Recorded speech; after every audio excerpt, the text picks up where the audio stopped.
you mentioned 1984, and it made me think about the Olympics. Yeah. You must have some memories of the streets during the Olympics. Yeah, but see, that's again, the Streets Olympics, a lot of us were pop locking and breakdancing. That one was kind of big. That's when we go back, what I say for myself, we go back with Lil Ken Tutton there from Fortray, my nigga Mo Money from Fortray. A lot of us was pop locking breakdancers, trying to make money on corners. With y'all niggas was out here with the cardboard box throwing it on the Yeah. ground. Yeah, I love to tell you no, but yeah. I wasn't doing that. No, you weren't even around. I wouldn't have been doing it. She was out there pop locking, doing back spins in the front of the yard. Homies with the motherfucking baggy pants with the karate shoes. Now, dancing was a big thing in the late 70s, early 80s. Yeah, but see, now, might add you, we had dance groups that was popular. You know, we had the Freak Daddies, Big Mike and them, and then I had another dance group that ran a corner called the Dominoes. Now the Dominoes was Wayne and Diesel, the choreographers. They had Sel from 40 Avalon, A-Bone, my boy Disc, my boy Reggie, and they had I forgot my boy name, with the Jerry curl that stayed on 54th. No. Pop Lock, I forgot his name. And they had not A-Line. No, and then we had one dude was the first superstar over here. His name was Tuff. Tuff was the youngest out the Dominoes. Tuff was the first dude to be in a rap video. Back then, that was big. Tuff was the young dude pop locking in the Gap Band. On the love train, and that Venice Beach. At Venice Beach, and the little dude, him and Papa Taco, the little dudes that was pop locking, my boy Maurice, my boy Tuff, was in the Milk of Does commercial. Okay, so wait, let's go back to the Gap Band video. Yeah. Who's the homie dance pop locking in that video? My boy Tuff. And that's pre-cripping? That's pre-cripping, and he was a pop locker.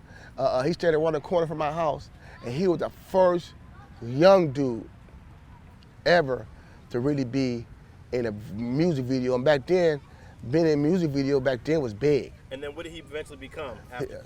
He ended up getting killed, maybe like a couple of years later, but he ended up being in the Milk and Does commercial. He was pop locking with I want to say a penguin in the Milk and Does commercial. And he was the first dude to really be on TV. And Wayne and Diesel, they used to be pop locking on Soul Train.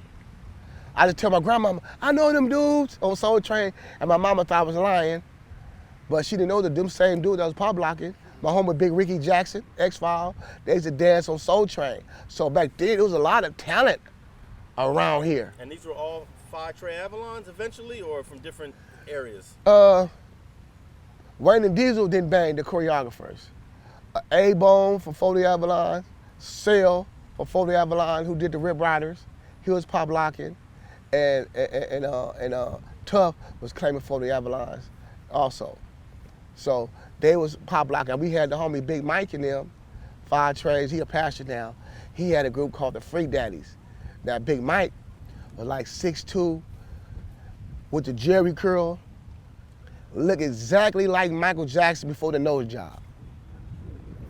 So where was Big Mike and the Freak Daddies? What did they eventually become from? 5 Trays. Okay. They pop lock on 47th and Avalon at Creamer Records. And the homie T Tiger, big homie T Tiger from 590 East Coast, used to come down there and pop lock at Creamer Records. Is that right? Big T Tiger. Yeah, Big T Tiger. Shout out to Big T Tiger, rest in peace, and my homeboy Momo from 590 East Coast. Just come down here on that elite, man. Like I say, the Crippin' was fun because it really wasn't no boundaries for black kids. Now, I want to ask him, because the dancing thing seems like foreign to you. This was a big part of gangbanging culture back in the late 70s, early 80s. No, I knew a lot of them old dudes pop locking and shit. That just ain't my thing. He wasn't no, you know what I mean? They know, we talk about lockers. Like I say, I don't dance now. My opinion when I look back, every dance craze, they became bangers after that. A lot of the original Crips, not say all of them, a lot of original Crips was lockers. And then a generation of them was pop lockers. And then after them, a lot of dudes was break That's dancers. cool. It was Busters back then. And It then, was Busters now. and then you got, and then you know, I laugh when I see little homies. I remember them dudes was housers. You know what I mean? When the LA had a lot of dudes called taggers, WDCs, the Troubles, NTSs.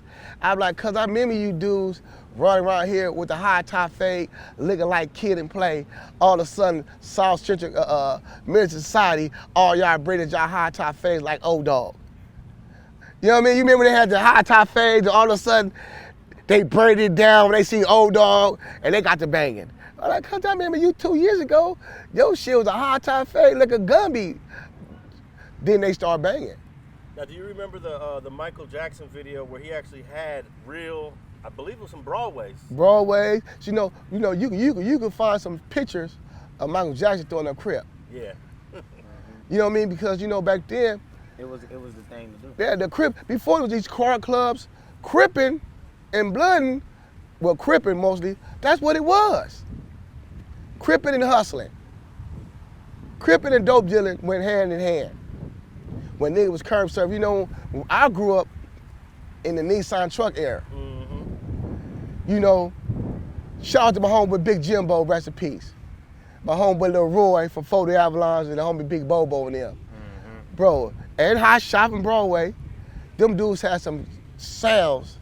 I remember we used to come from the park and me and the homie Little Lunatic, Rack Capone, C-Rag and all of us, little Big Trey Ball, my brother, and we was walking home and the homie Jimbo would hit the corner in a Nissan truck, a purple Nissan.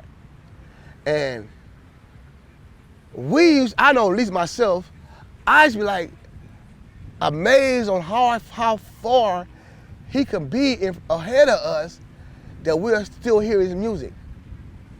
Now, from 47 to San Pedro, this is no cap, there's no exaggeration, not to put no dubs on it. The homie could go up San Pedro going towards Vernon. From 47 to at least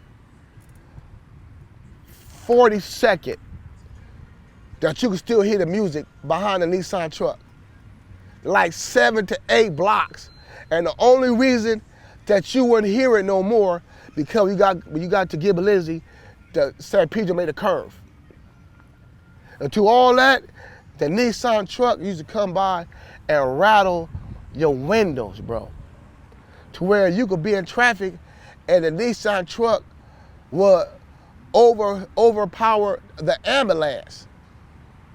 Well, since we're talking about the Nissan trucks and the dope dealing,